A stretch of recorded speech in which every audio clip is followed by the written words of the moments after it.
2022 года. Зянон Пазняк. Ад беларускага нацыянальнага сакратарыяту «Вольная Беларусь». Чытае Вера Хортон. Існуе шанец скончыць з расійскай акупацыяй і з рэжымам Лукашэнкі.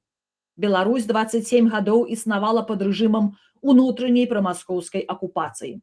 17 студзеня 2022 года краіна трапіла пад знешнюю збройную акупацыю Расіі, якая пад выглядам манеўраў і па дамоўленасці з сатрапам Лукашэнкам увяла на беларускую тэрыторыю армады свайго войска, заняла ўсе важныя ваенныя і цывільныя асяродкі нашай краіны і пачала рыхтаваць напад на Украіну.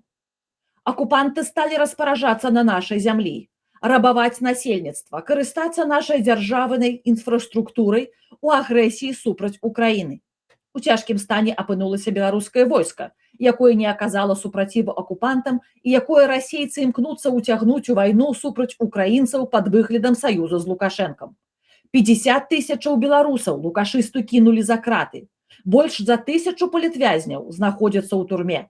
Беларусы церпяць нацыянальны пераслед, бяспраўе, знаходзяцца пад жорсткімі, дзікімі рэпрэсіямі прамаскоўскага рэжыму. Цалкам знішчана ўся грамадзянская супольнасць Беларусі. Людзі Беларусі супраць акупантаў, супраць Лукашэнкі і ягонай рэпрэсіўнай улады.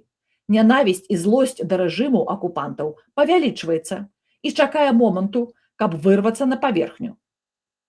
Такім момантам можа стаць рашучы паварот беларускіх вайсковых аддзелаў на абарону айчыны супраць расійскіх інтэрвентаў і супраць прадажнага рэжыму Лукашэнкі.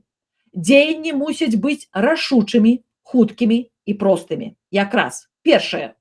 Трэба катэгарычна адмовіцца ваяваць супраць Украіны і ад пераходу украінскай мяжы, на што штурхуюць жаўнераў генералы. Другое. Арыштаваць расійскіх генералаў, якія камандуюць беларускім войскам. Трэцяе. Накіраваць беларускія войскі і тэхніку на Менск і знесці хунту Лукашэнкі. Чацвёртае. Арыштаваць, узяць у палон альбо ліквідаваць акупантаў у Лідзе, Луніцы, Мачулішчах і іншых захопленых аэрадромах. Забраць пад свой кантроль авіяцыю акупантаў і ракетныя комплексы. Пятае. Раздаць зброю беларускім добраахвотнікам і партызанам. Шостае. Разам з беларускім народам ваяваць супраць акупантаў, змагацца за бацькаўшчыну і свабоду. Сёмае. Звярнуцца да расійскіх вайскоўцаў, каб спынілі агрэсію і вярталіся дадому ў Расію. Ім не патрэбная гэтая вайна. Ім няма справаў у Беларусі. Восьмае. Збройны выступ арміі і народу Беларусі супраць расійскіх акупантаў і прадажнага рэжыму Лукашэнкі наблізіць крах пуцінскага рэжыму ў Маскве і канец агрэсіі Масквы супраць Украіны. Жыве Беларусь! Слава Украіне! 13 сакавіка 2022 года. Зянон Пазняк. Ад беларускага нацыянальнага сакратарыяту «Вольная Беларусь». Чытала Вера Хортон.